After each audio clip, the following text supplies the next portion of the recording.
Welcome, everybody. This is the Rotary E-Club of Silicon Valley. Every week, we bring you the stories of people who are improving their communities in all sorts of ways, locally, globally, and digitally.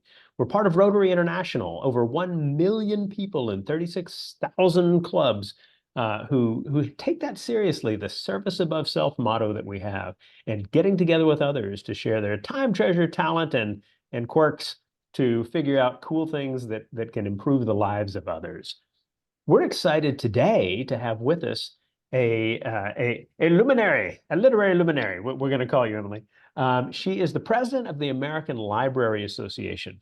Wherever you are finding this recording, whether it's on YouTube or our webpage or our podcast, we encourage you to look at the longer bio.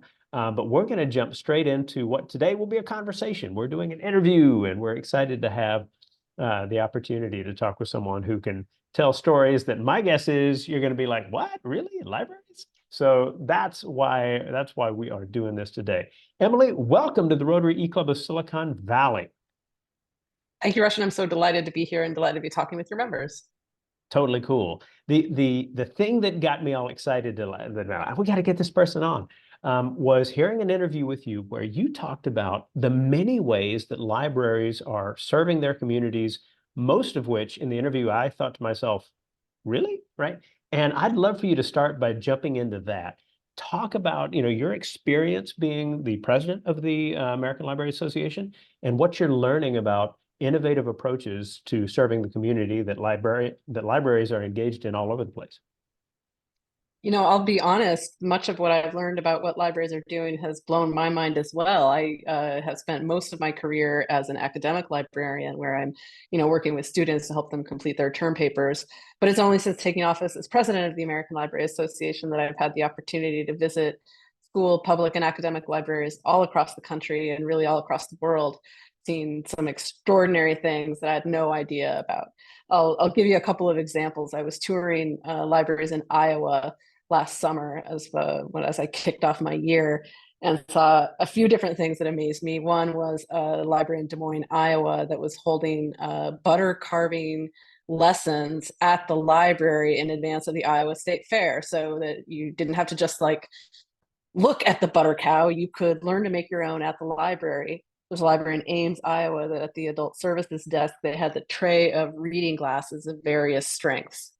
And since I've been a librarian, I could see what happened there. The librarian is always getting questions. I've lost my reading glasses. Have you seen my reading glasses? And in response, the library just solved that problem, which is what libraries do, and got a set of reading glasses that you could borrow while you were in the library. So those are two examples. There's a library in Donnelly, Idaho, a tiny little mountain town up in the about 2.5 hours north of Boise, which is where I grew up. That librarian has purchased for circulation a bounce house and a cotton candy machine, so you can borrow those from the library when your kid is celebrating a big birthday. Just sort of distributing and making accessible joy and the wonder of life to everyone in the community, regardless of means. When you think about these kinds of moves, like, I think about the Idaho example you just gave. Is this the kind of thing that librarians are coming up with to say, hey, let's try this in the community? Or is it that they are communicating with their communities in ways that are bringing out these possibilities, and that this is actually a part of being a librarian now, is that you are engaging in possibilities in your communities in new ways?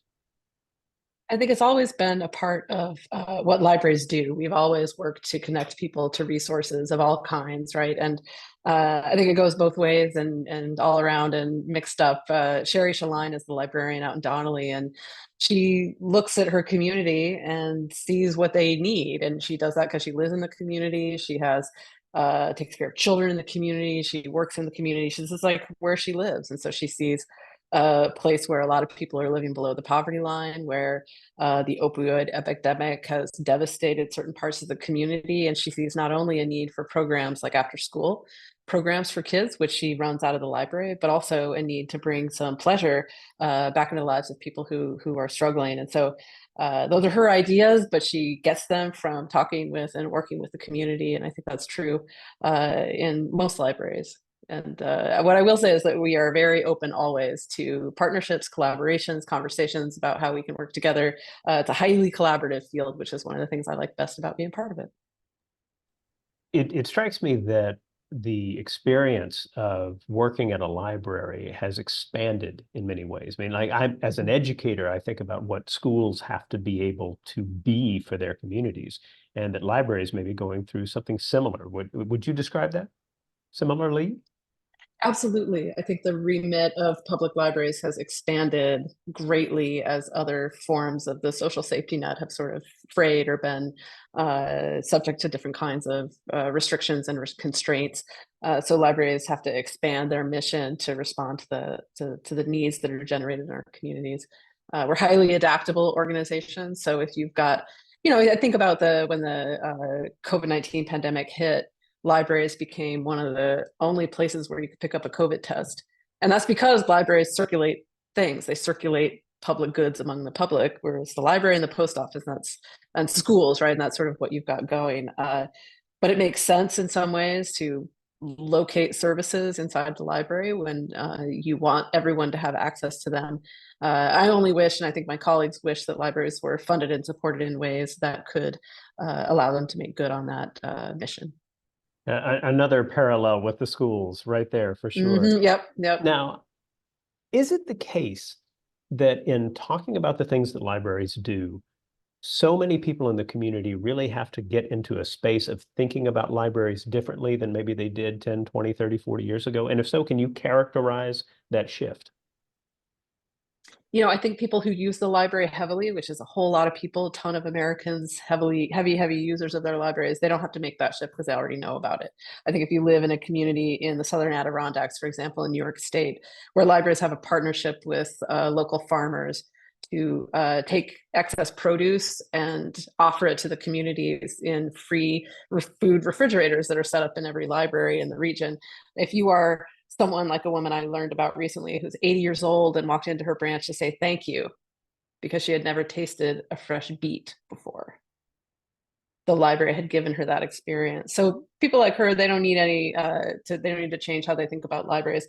But for those of us who maybe have the means to not rely on the library in those ways, we need to begin thinking of them as not just places where we take our kids for story time, even though that's crucial and important and something I did as a kid and my kid did as a kid, and but also as institutions that are responsible for retaining access and maximizing access to the public good for everyone in their communities.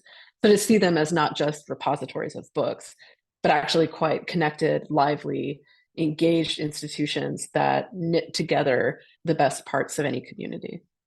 I'm curious about, from like a knitting it together perspective. I am very fortunate to be part of the Rotary E Club of Silicon Valley here talking today, right? We're based technically in San Jose, California, but I'm nowhere near that. I see Rotary clubs everywhere I go actually connect with libraries, and we talk about finding books and donating books to those in need. How do you work with places like Rotary and other organizations? It depends on the library, right? Libraries are hyper-local institutions, which is probably true of many Rotary clubs, although this one has a larger sort of community attached to it. But the ways that libraries work with organizations is so it depends on the community, but I think those engagements are common and if not universal. I think about a library in West Warwick, Rhode Island I visited that had an established partnership with the Girl Scouts of America. And when you walk into the branch, there's a shelf with a bunch of tiny plants on it. And the Girl Scouts have painted on the shelves, take a plant, leaf a plant, right? A very cute little pun. And it's just, when I saw that, I was like, it's not only beautiful and perfect as it is, but thinking about the collaboration, the interactions that went on between community partners and the people in the library and the people who use the library to ensure that this little moment of goodness could happen. Those collaborations that we know are crucial and important for the flourishing of human life. That's sort of what all libraries do in different kinds of ways in different communities. Another parallel that strikes me as you say that, with every question, you have these examples of libraries in different places that are doing these cool things, and each one is the kind of thing that makes me go, wow.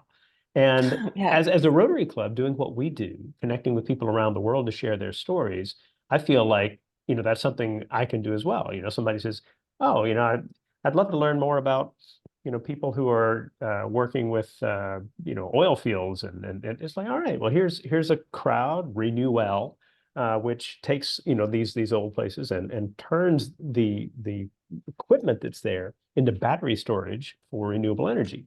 And we've talked to people like that as we go.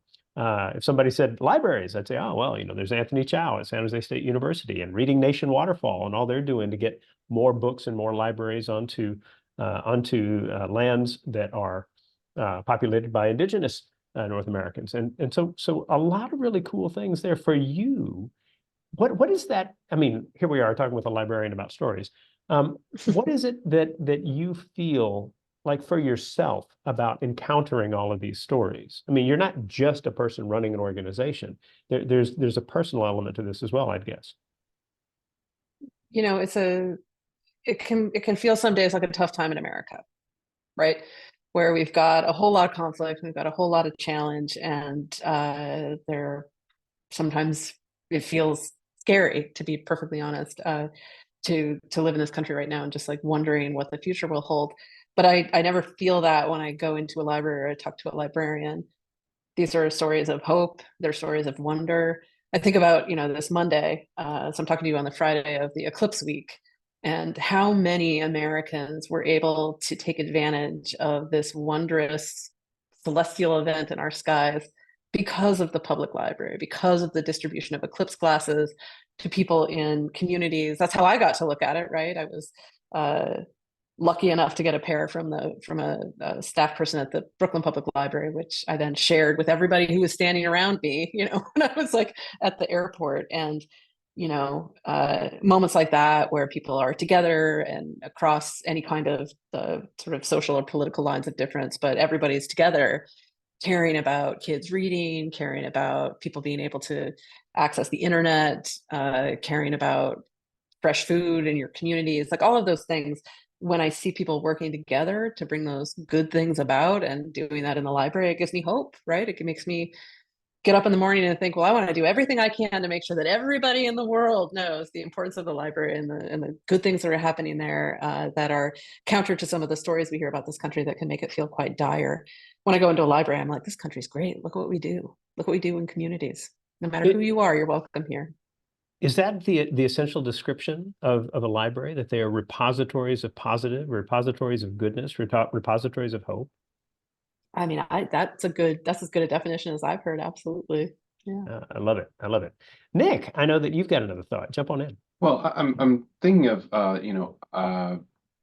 we are passionate readers in our house. We have lots of books. We think about the different ways that we support our library, like you said, hyper local, and the idea that we recently moved, but prior to moving, I lived in the municipality of Delta in British Columbia, and so we were Delta Friends of the Library and how we helped with them. I guess thinking about it from the ALA perspective versus the local library perspective, how does ALA support the libraries? Is it advocacy? Is it which avenues are your most prominent, I guess? We do a lot to support American libraries. We are the second largest granting organization after the federal government here in the United States for libraries in the US. That means that we fund all kinds of local programs in small and rural libraries. We have a grant project for the program for that. We have a grant program for libraries serving the incarcerated. We have grant programs in all kinds of ways that give direct cash assistance to libraries to facilitate innovative programming. We are the only national body that advocates for libraries at the federal level in terms of funding and support for things like the Library Services Technology Act, which ensures access to broadband internet in rural communities and other communities across the country. So we're an advocacy organization, and we are also a professional development organization. So think about how quickly technology changes how we consume information. And that's everything from the printing press to CD-ROMs and DVDs to streaming video and electronic books. People have to facilitate those kinds of technical transformations for a broad public. And it's librarians who do that. I think about what happened to ebooks during the pandemic, where you had libraries shift their collection development budgets almost overnight to become majority electronic books, because that's how people were gaining access to information. That was how people were reading. So human beings had to make those decisions, had to decide to make those shifts and, negotiate those contracts. And as we return to in-person use, thinking about ways to repurpose our budgets to ensure that access to print is ongoing. Like, those are all sort of inside baseball, difficult, challenging projects to undertake. But without the librarians doing that work, we'd have a lot fewer people reading. So thinking about what you just said, you're talking about the role of like electronic books, e-publications, things like this. One of our first presentations in the year that we launched, 2015, was with Hale is his last name. I'm blanking on his first name, and I feel lame about that. But he is the guy who founded the Internet Archive, and I'm curious, is there something about how technology has been evolving that has generated particularly interesting conversations with your colleagues in the organization, in libraries around the country and around the world? I'd be curious to know if there's a hot topic. Sure, there are lots of hot topics. I mean, technology is, a huge part of libraries, and the professional development and training and collaboration that the ALA supports and provides is essential to managing those transitions in different libraries. So hot topics for us right now, obviously, artificial intelligence, topic on the top of the list for many librarians. Not only how can we leverage these new technologies and the information services we provide, but also how do we ensure that people are able to differentiate between truth and fiction, between news and fake news, between information and disinformation. And AI is sort of a part of that story for us, particularly in academic and school libraries. And so how do we have those conversations field-wide, profession-wide? We have them through the organization of ALA and through its various divisions and roundtables. And, that's, I think, one of the crucial roles that we serve is this I think of us as a convening authority. We get people together to sort of grapple with what this means for us. I was just hanging out with a couple of law librarians yesterday who were telling me that the problem of artificial intelligence and the ways that it makes it harder to determine sort of legal history, like that's who's going to think about that problem? Who's going to think it through? And it's going to be the law librarians who are responsible for ensuring that legal information is accurate and available to the public in a way that makes sense. And so, we do the technological shifts. That's like what we do for a living as librarians, and ALA coordinates and organizes some of that work for us. Nice. Speaking of convening with librarians, one of the things I did in advance of our interview today was to talk with Pat, who is the guy here at the Stinson Center for Learning and Innovation, where I work at Junipero Serra High School in San Mateo, about possibilities for questions for you. And he had kind of a long one, but I thought it was an especially good one. And I'm gonna read this one to you. Traditionally, libraries have facilitated access to information and literary sources, often by their capacity to collect physical and electronic resources for a community in ways that aren't feasible for most individuals. Access to these types of resources is increasingly flattening, democratizing, often to the extent that the library's facilitation is no longer needed. Given that libraries are as varied as the communities they serve, do you see a trend change in the direction of libraries as collectors or as facilitators of access? Is it merely a change in the type of collections, seeds, tools, etc., or are libraries' roles fundamentally changing? That's such an interesting question, and I have a few different responses. One is that that flattening and democratizing depends on a public, all of whom can access information without the necessary mediation of a library. So one of the things I've learned that I didn't know was how many Americans live without access to a computer, without access to broadband internet that allows them to connect to the internet, and without things like an email address or a credit card that you and I might just use without even thinking about it to purchase books on Amazon, or to get that journal article that we need right now, or subscribe to the newspaper. So those aren't universal, even if we might imagine that they are. And so the library still serves that collections function, I think, for broad swaths of the community that are otherwise left out or left behind in conversations about how information access is proceeding in this current sort of moment. I do think, though, that since we do that facilitation piece, and I think that's a really good way of putting it in the question, we facilitate access by negotiating contracts for electronic materials, by setting those up so that people can access them in our libraries and outside of the library. Like, all of that is like all of that is technical services work, we would call it, that I think is invisible to people. It's been interesting in this year as president, when we've got sort of organized attempts to censor materials and undercut libraries and library workers to also be thinking about that important role that we play, that when you sort of attack the library, you're attacking the capacity of us to facilitate the access that your colleague is describing. Another piece of that set of thoughts that he shared had to do with whether libraries are themselves trying to keep up with cultural trends, or whether they actually have a role as a countercultural element in some fashion. And I thought that was just kind of an interesting take on how to look at any organization. But how do you see that with libraries?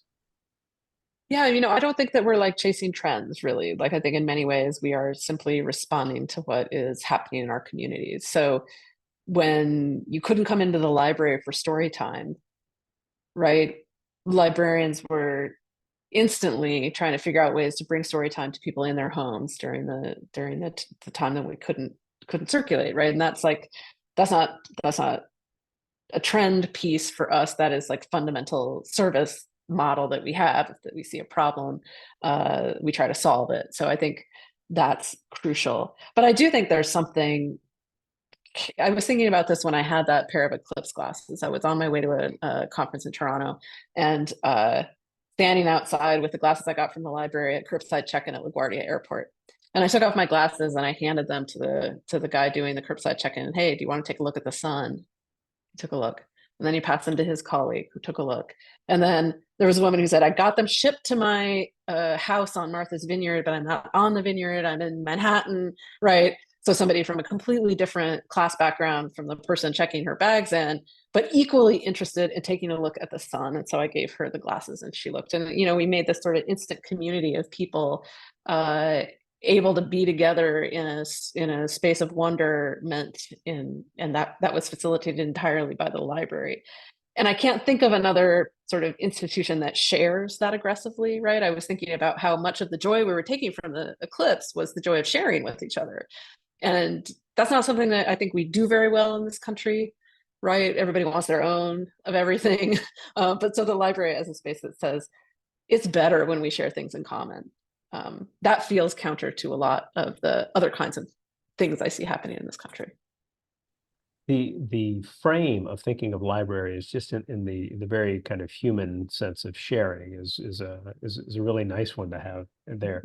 Is there a particular challenge that is out there for, I mean, I assume, funding and support, right? But are there certain kinds of challenges that maybe librarians professionally face, that they are being asked to do things that they haven't done in the past, that is proving to be difficult, getting people kind of on board and how to begin working with these ideas? Is that something you can speak to? Yeah, it's there are a lot of challenges, and that funding piece is one of them, and it's a longstanding problem. I think the perception that the library is not relevant anymore and not important anymore is something that we face a lot, especially from people who have the power to fund libraries or not, right? That's if they don't use the library actively, they may not see its value. And then, we have become a space that has been politicized in the last couple of years with attempts to use the library to wage sort of battles around gender and sexuality and battles around race in America and how we think about those topics. That's been a really big challenge, because we went from being an institution that everybody trusted, and with librarians as among the most trusted members of their community, and like survey after survey, to now becoming targets of organized hate because of our commitment to ensuring that LGBTQ plus people are able to see themselves reflected on the shelves in a library, that we are committed to collecting materials that tell some of the difficult racial histories of this country. So I think those challenges, having turned from a place that everybody loved to a place that people feel like something dangerous might be happening there, and figuring out how to respond to that. That's been a real challenge for library workers across this country for the last 2 or 3 years. And I'm just can't wait for the day when that's not what we're facing every morning when we wake up. Well, I wonder if it's possible as effectively to be supportive of those who are oppressed and not generate the wrath of the oppressor at some level, right? Yeah, I think that's probably true. And then I would Yeah. also just add that, like many libraries, because they're of a frayed social safety net, we are asked to take on more and more responsibilities. So I think about the opioid crisis that's affecting so many parts of this country, and the libraries are sort of stepping up and taking Narcan training and distributing Narcan. That West Warwick library that had those plants, they also, you walked in the door, it has the Girl Scout plant giveaway, but then also you go through the next double doors and there's the day I visited, there was a table from the health department that was distributing Narcan and giving training to members of the community. And to be responsible for that work at the same time that we're responsible for teaching kids to read and helping adults access government benefits through the internet that they may not otherwise have access to, like the remit can get too large, it can get overbroad, and that leaves a lot of us really feeling strained. Well, let's wind things down. I do have one more question I'd like to ask, and then what we'll do is we'll finish up with the usual things and hand it back to you for a final word at that point. But as a final question, being a part of the American Library Association does not limit you to our borders, right? I think you made a reference earlier to international possibilities. I'm curious what you're seeing in libraries in other countries that has been particularly interesting to you as you've thought about the possibilities for American libraries. It's interesting, like every library is different, but in some ways every library is the same. And so I've visited libraries in over the last year in the Philippines, in Singapore, Malaysia, Germany, right? Like I've been sort of everywhere. And the things that I've seen in libraries that I could tell you about are the same things that I see here. The library in Quezon City in the Philippines, it's a public library that is doing, they have a project where they publish books about local history of Quezon City. So the library is not only a repository of information and a social space for people to come in, but also taking the responsibility of collecting and producing and sharing and preserving local history in Quezon City. There's similar kinds of work happening in, there's a library in Man, West Virginia, population 770, that does the crucial work of preserving digitized history of that town, which was subject to a flood due to unregulated mining many years ago, right? So there's such a distance between Man, West Virginia, and Quezon City in the Philippines, but both see themselves as institutions that are fundamentally about preserving the life of the community and making sure everybody has access to that history. So every library, everywhere I go, does something similar. They're all community-based projects that connect people to each other and to resources, and that's what makes them great. I love that. Well, I would actually welcome spending most of the day just like prompting stories of cool libraries from you. I know that time is limited. I think what I'll do is wind things down and then hand it back to you for the final word in a moment. For all of you who have watched this, thank you. Thank you for taking your time, your valuable time, and spending it with us and hearing from the people that we have the blessing to really be able to talk to and to learn from and to find those opportunities that we might not have seen to make a difference in the lives of others. That chance that you always have to be part of a group that values service is something it's not just Rotary, Lions and Seroptimus and Kiwanis and there's all kinds of great organizations out there. And we hope that if you are not a member of a service organization, that you will consider that as a possibility, because it's the kind of thing that can bring a lot of hope and energizing to you as well. You can always find out more about Rotary at rotary.org. You can find plenty about us, the Rotary E-Club of Silicon Valley, at rotary.cool. I love that. So there you go. So with that, as we always do, hand it back to our speaker for the final word. Emily, what would you like people to have clearly in mind as they finish watching the video or listening to the podcast? The best way to preserve the library and to preserve public institutions is to use them. If you don't have a library card, go get one. If you have a friend or family member who doesn't have one, take them with you. If you have a library card, use it. Check out a book, download a book from the catalog, or go into the library and pick one off the shelves, use a program, take your kids. We need everybody to use the library and to see what wonder we provide. And so I'll look forward to seeing you at the branch. People of action. I love it. Thank you so much, Emily. Thank you, everyone, for joining us. Good to see you, President Nick, and everyone else. We will see you next week.